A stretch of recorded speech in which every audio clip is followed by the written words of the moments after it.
সকাল সকাল আমরা এসেছিলাম লালকেল্লাতে, আর লালকেল্লা বেড়ানো শেষ করে এখন ওই যে দূরে দেখা যাচ্ছে জামে মসজিদ। আমরা এখন জামে মসজিদের দিকে যাব। দুপুর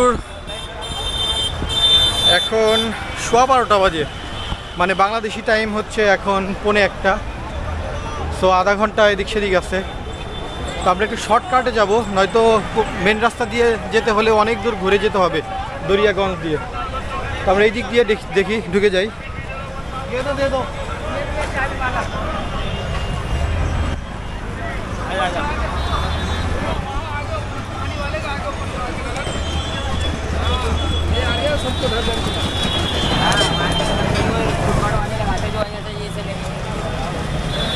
জামে মসজিদের অপর সাইডে অর্থাৎ উত্তর দিকে হচ্ছে চাঁদনি চক।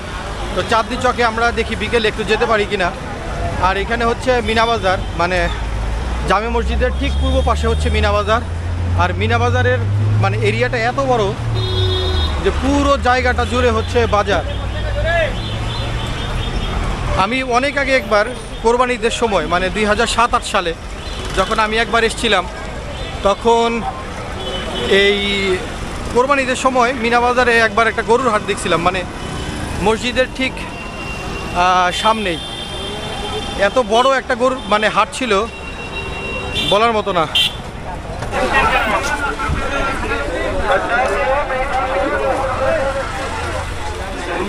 আমাদের দেশের গুলিস্তান, আর এখানে হচ্ছে মিনা বাজার।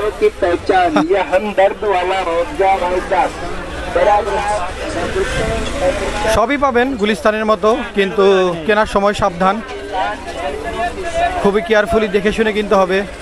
এই যে জুতোগুলো, এগুলো তো আমাদের দেশে এইভাবেই বিক্রি হয়, প্রতি পিস 300।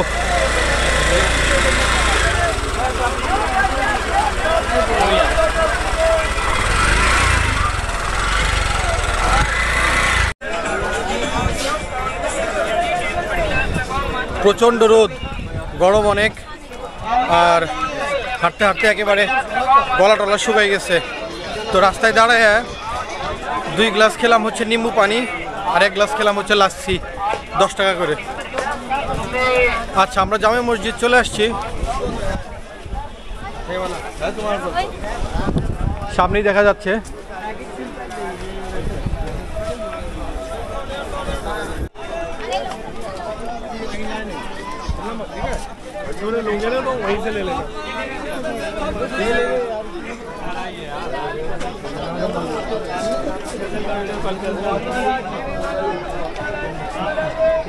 এই সেই ঐতিহাসিক জামে মসজিদ, শাহজাহানের তৈরি জামে মসজিদ, ওস্তাদ আহমদ লাহোরির তৈরি জামে মসজিদ।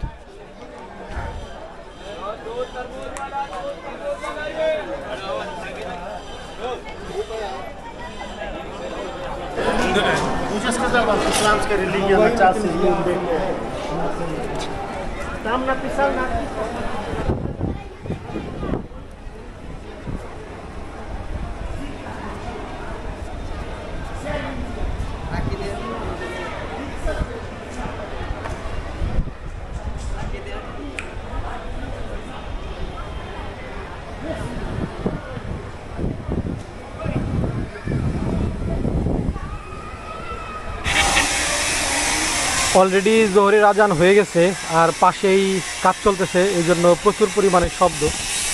এখন এই সাইডগুলা গ্রিল দিয়ে আটকানো, কিন্তু একটা সময় এগুলো খোলা ছিল। মানে আমি যখন 2007-08 সালের দিকে আসি, তখন এই জায়গাগুলো খোলা ছিল, এখন এই জায়গাগুলো বন্ধ, গ্রিল দিয়ে আটকানো আছে। শুধু ওই পাশগুলো একটু খোলা আছে। আর মিনারের ওপরে ওঠা যায়, টিকিটের দাম কত এখন সঠিক খেয়াল নাই। তো নামাজের পরে আমরা ইনশাল্লাহ চেষ্টা করব ওই মিনারের উপর পর্যন্ত ওঠার জন্য। টিকিট কাউন্টারটার সামনে কোথাও আছে। আর রোদের কারণে এখন ওইদিকে যাইতেছি না, এক জায়গায় বসছি।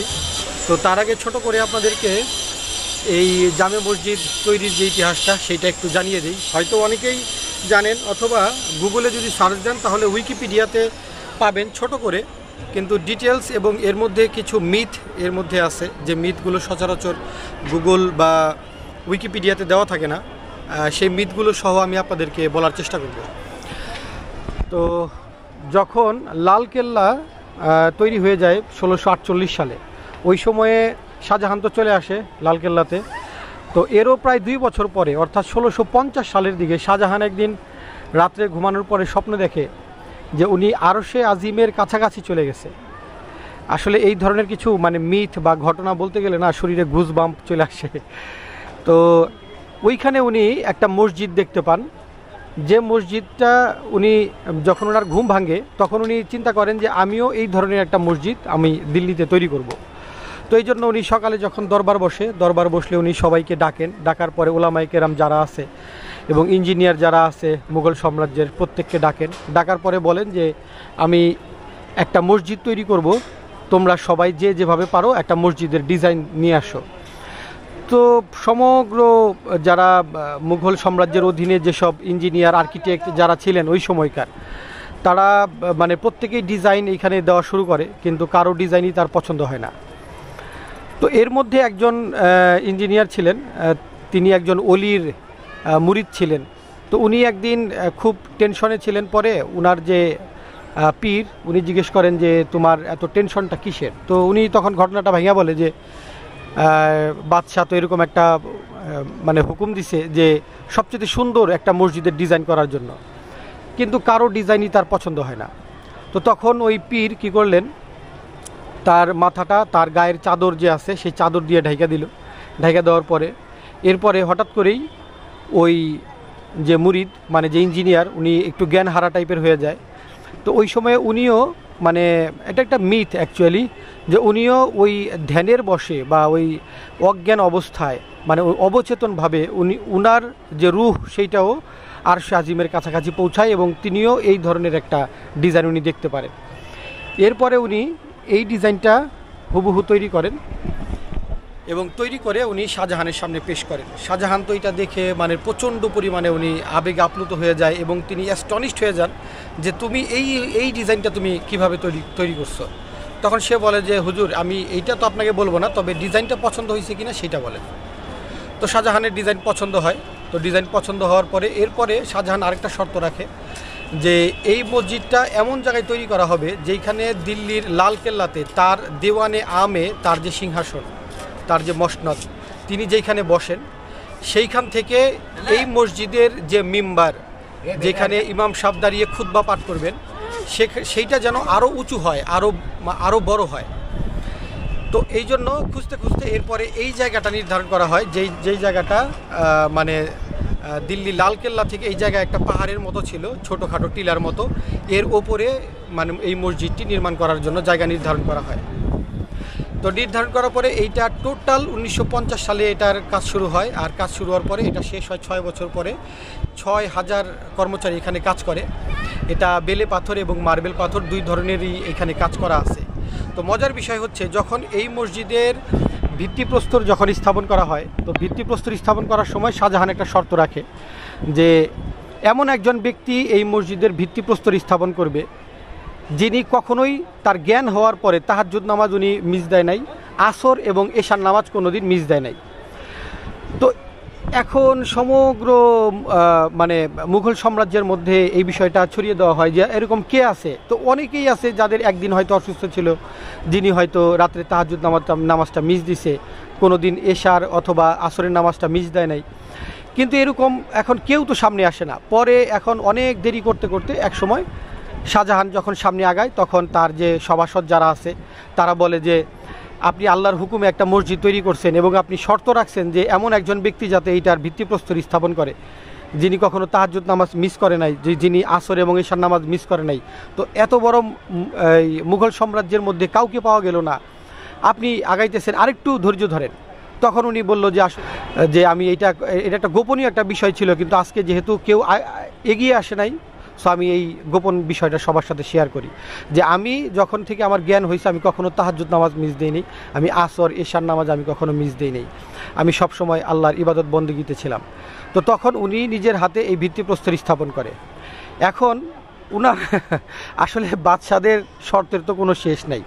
এটা যখন উদ্বোধন করা হয় তখন উনি আরেকটা শর্ত রাখলো যে এমন একজন লোক এইটাতে ইমামতি করবে যিনি খুবই জাননেওয়ালা এবং ইমানদার নেককার একজন লোক হবেন। তো উনি এরপরে ওই সময়ে মানে শাহজাহান যখন রাজত্ব করতেন আর কি 1500-1600 শতকের দিকে, ওই সময়ে মুসলিম বিশ্বে উজবেকিস্তানের বুখারা যে শহরটা আছে, বুখারা শহর খুবই নামকরা একটা জায়গা ছিল। বিভিন্ন বড় বড় হাদিস সংকলক, মুহাদ্দিস, কোরআনের অনেক শিক্ষক, হাদিসের শিক্ষক তারা বুখারা থেকে সারা দুনিয়াতে ছড়াইছেন। ইভেন আমরা যে বুখারি শরীফ পড়ি, তার ইমাম বুখারা, উনার বাড়িও, উনিও কিন্তু সেই বুখারা শহরে তার জন্ম। তো সম্রাট শাহজাহান বুখারার যে ওই সময়কার শাসনকর্তা ছিলেন তাকে একটা চিঠি লেখেন যে আমি এটার ইমামতির জন্য একজন নেককার একজন বান্দা চাচ্ছি, ইমানদার একজন বান্দা চাচ্ছি, যিনি আমার এই মসজিদের ইমাম হবেন। তো তখন ওই বাদশাহ তার আপন মেয়ের জামাইকে, তার নাম হচ্ছে হজরত গফুর শাহ বুখারা, তো উনাকে মানে সম্রাট শাহজাহানের কাছে পাঠান ইমাম হিসেবে। তো সম্রাট শাহজাহান ওই সময়ে নিজে উপস্থিত হয়ে তাকে রিসিভ করার পরে সর্বপ্রথম ঈদুল ফিতরের জামাত সম্রাট শাহজাহান তার যে সভাসদ মন্ত্রী তাদের সবাইকে নিয়ে উনি এইখানে ঈদুল ফিতরের জামাত উনি সর্বপ্রথম এখানে জামাতের সাথে আদায় করেন। এবং হজরত আব্দুল গফুর শাহ বুখারি উনি এইখানে ইমামতি করেন। তো এরপর থেকে এখনও পর্যন্ত সম্রাট শাহজাহানের যে ওই সময়ে ফরমান ছিল, রাজকীয় ফরমান, যে পরবর্তীতে উনি যখন মারা যাবেন তখন তার ঔলাদ বা তার বংশের কেউ এরাই পর্যায়ক্রমিকভাবে এইখানে ইমামতি করবে। তো এখনও পর্যন্ত যারা এইখানে ইমাম আছেন তারা ওই আব্দুল গফুর শাহ বুখারি ওনারই বংশের সাথে কোনো না কোনোভাবে রিলেটেড, তারাই এইখানে এখনও পর্যন্ত ইমামতি করেন। তো এইভাবেই এখনও পর্যন্ত এটা আছে। আর ওইখানে যেখানে একটা হাউস আছে ওইখানে আমরা যাব, ওইখানে আমি একটা জিনিস দেখাবো আপনাদেরকে। একটা গ্রিল দিয়ে আটকানো আছে একটা ছোট জায়গা। ওই জায়গাটার মহত্বটা হচ্ছে যে একদিন সম্রাট শাহজাহান ভোরের দিকে স্বপ্ন দেখেন যে রাসূল করিম সাল্লাল্লাহু আলাইহি ওয়াসাল্লাম উনি এইখানে এসে মানে অজু করতেছেন, যে এখানে নামাজ পড়বেন। তো ভোরের দিকে যখন ওনার ঘুম ভেঙে যায় তো উনি এইখানে আসার পরে উনি ভোরবেলা দেখেন যে ওই জায়গাটার মধ্যে এমনভাবে পানিটা মানে ছিটানো আছে যাতে মনে হয় যে এইমাত্র কেউ এখানে অজু করছে। তো এরপর থেকে উনি ওই জায়গাটা ঘিরে দিছিল যে এইখানে আর কেউ যাতে অজু না করে বা এখানে যাতে কেউ অপেক্ষা না করে। তো এখনও পর্যন্ত ওইটা মানে ঘেরা আছে। এখন এটা মিথ হোক, উপকথা হোক, রূপকথা হোক, কী হোক জানি না, কিন্তু সম্রাট শাহজাহানের সময়কাল থেকে এতগুলো মুঘল বাদশা এসছেন এবং এত ওলামায়ে কেরামরা এখানে আসছেন, কিন্তু এখনও পর্যন্ত ওই জায়গাটা গ্রিল দিয়ে ঘেরা আছে। আমরা ওই জায়গাটা দেখব। আর নামাজের প্রায় সময় হয়ে গেছে, আমরা উজু করে এখন নামাজের জন্য যাব ইনশাল্লাহ। আর নামাজ পড়ে আমরা মিনারে উঠব। আর এই জামে মসজিদের তৈরি সম্পর্কে রিলেটেড যদি আপনাদের আরও কিছু জানার থাকে, অথবা যদি এই যে আমি ইতিহাসটা বললাম এর মধ্যে যদি আপনাদেরও কিছু জানার থাকে তাহলে কমেন্ট বক্সে লিখে জানান। আর আমি ভিডিওটা শেষ করার আগে আমি মিনারে উঠে আপনাদেরকে একবার দেখাবো আর ওই জায়গাটা দেখাবো। এখন আমরা যে জায়গাটাতে দাঁড়িয়ে নামাজ পড়লাম, এই ফ্লোরের মধ্যে যে মার্বেল পাথরের ফ্লোরিং করা আছে, বড় বড় এক একটা মার্বেল পাথর, যেখানে দাঁড়িয়ে আমরা নামাজ পড়ি, মুসলমানরা নামাজ পড়ে যেখানে, মুসল্লিরা। তো এই জায়গায় একটা মাহাত্ম্য আছে, সেটা হচ্ছে যে মসজিদ তৈরি করতে যখন অনেক সময় লাগতেছিল তখন সম্রাট শাহজাহান তার যে প্রধানমন্ত্রী আছে তাকে ডেকে জিজ্ঞেস করলেন যে অ্যাকচুয়ালি সময় এত লাগতেছে কেন। তখন উনি বললেন যে এই যে এক একটা বড় বড় মার্বেল পাথরের ফ্লোরের মধ্যে যে টাইলসের মতো এই পাথরগুলো বসানোর সময় প্রত্যেকটা পাথর বসানোর আগে একবার করে কোরআন খতম দিয়ে তার মধ্যে ফু দিয়ে তারপরে এই ফ্লোরের মধ্যে এই মার্বেল পাথরগুলো বসানো হয়েছে, সেজন্য একটু দেরি হচ্ছে। তো এটা শুনে সম্রাট শাহজাহান খুব খুশি হয়েছিলেন। তো আমরা এখন যে জায়গায় নামাজ পড়তেছি এই ফ্লোরটা এইভাবেই তৈরি করা হয়েছে।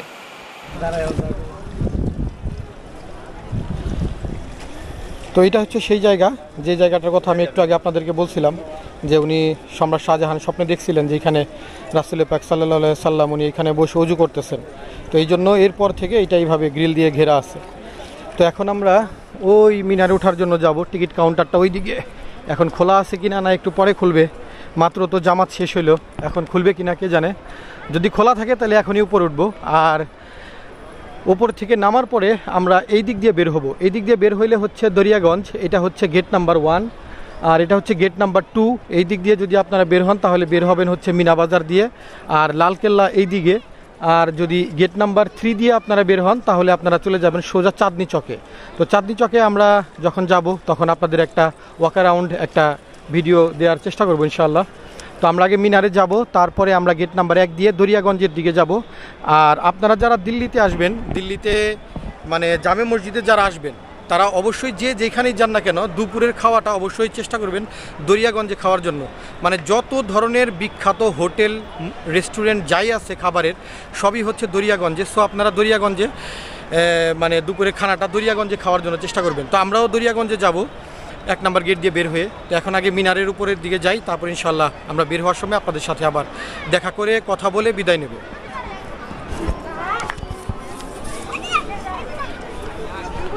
টিকিট 70 টাকা জনপ্রতি, মানে 70 রুপি। এখন এখানে ওঠার জন্য আমাদের এই গেট 1 দিয়ে যেতে হবে।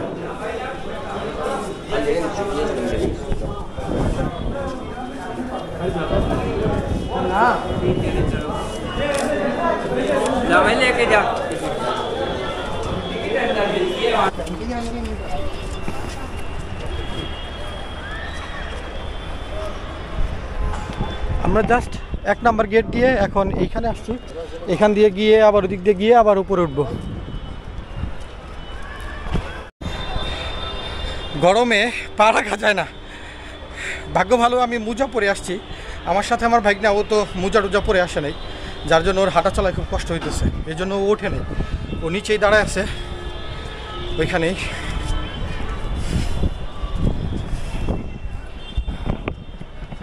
তো এটা হচ্ছে মূল ভবন। আমরা মূল ভবনের ওই দিক দিয়ে গিয়ে আবার ওই দিক দিয়ে গিয়ে ওইদিকে।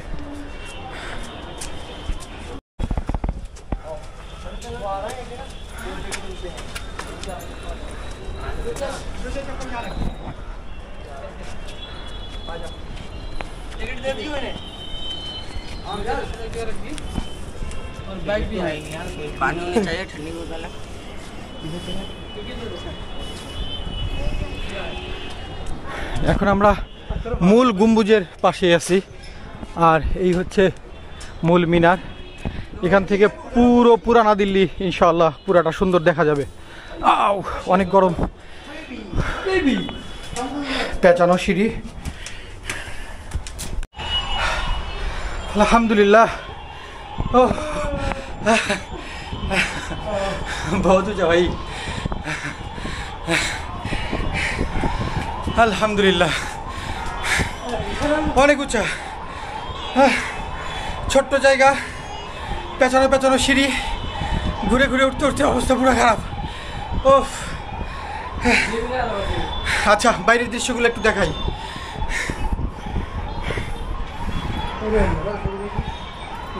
আমরা ওই গেটটা দিয়ে ঢুকছি, ওই দিক দিয়ে ঢুকে তারপরে আসছি। পুরো দিল্লি এখান থেকে, পুরানা দিল্লি। ওই যে দূরে লাল কেল্লা দেখা যায়, ওই পাশে পুরো চাঁদনি চক। আর মসজিদটা এখান থেকে অসাধারণ লাগতেছে, অসাধারণ। যদিও উঠতে উঠতে একেবারে খবর হয়ে গেছে।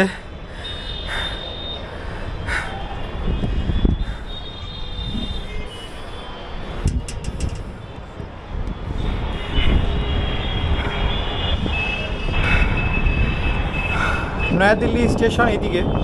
যদি কেউ রিক্সায় আসেন, যে আপনি পাহাড়গঞ্জ থেকে আসবেন, অটোতে বা ট্যাক্সিতে না এসে রিক্সায় চলে আসবেন, তাহলে এই যে রাস্তাটা গেছে ঠিক গম্বুজের পেছন দিক দিয়ে, একটা রিক্সা নিয়ে এই দিক দিয়ে গিয়ে একেবারে নয়াদিল্লি স্টেশনের ওপরে একটা ব্রিজ আছে যেটাকে বলা হয় চড়হাই।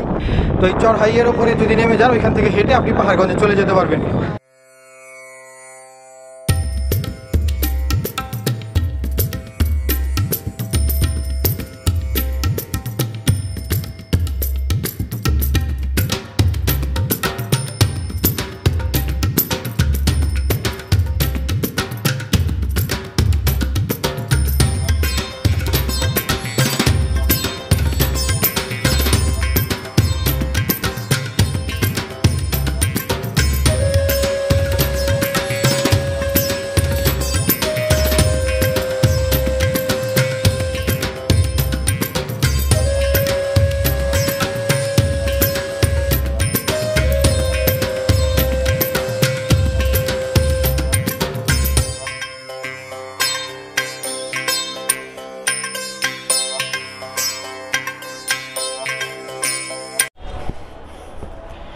ওরে বাবা, ও সেই উঁচা পর্যন্ত সিঁড়ি দিয়ে পেঁচায় পেঁচায় উঠতে হয়েছে, অবস্থা পুরো খারাপ। 70 টাকা নিছে, কিন্তু 70 টাকা উসুল একেবারে। আচ্ছা, তো জামে মসজিদ ঘোরা শেষ আলহামদুলিল্লাহ। তো এর আগে আমরা জামে মসজিদে আসার আগে আমরা লালকেল্লাটা ঘুরতে গেছিলাম, ওইটার ভিডিও দেওয়া আছে, আপনারা যদি চান সেখান থেকে লালকেল্লার ভিডিওটাও দেখে আসতে পারেন। আর জামে মসজিদের ভিডিও যারা দেখতেছেন, যদি জামে মসজিদের যে ইতিহাসটা আমি বললাম, এর তৈরির পেছনের যে কাহিনীটা আমি আপনাদের সাথে শেয়ার করলাম, যদি এটা আপনাদের ভালো লাগে তাহলে অবশ্যই আমার চ্যানেলে একটা সাবস্ক্রাইব করবেন, আমার ভিডিওতে লাইক করবেন, এবং যদি সম্ভব হয় তাহলে শেয়ার করবেন। তো ভালো থাকবেন, সুস্থ থাকবেন, সেফলি যেখানেই যান ঘুরতে যাবেন, আর যেখানেই যাবেন প্রত্যেকটা টুরিস্ট প্লেস অবশ্যই পরিষ্কার পরিচ্ছন্ন রাখার চেষ্টা করবেন। আল্লাহ হাফেজ।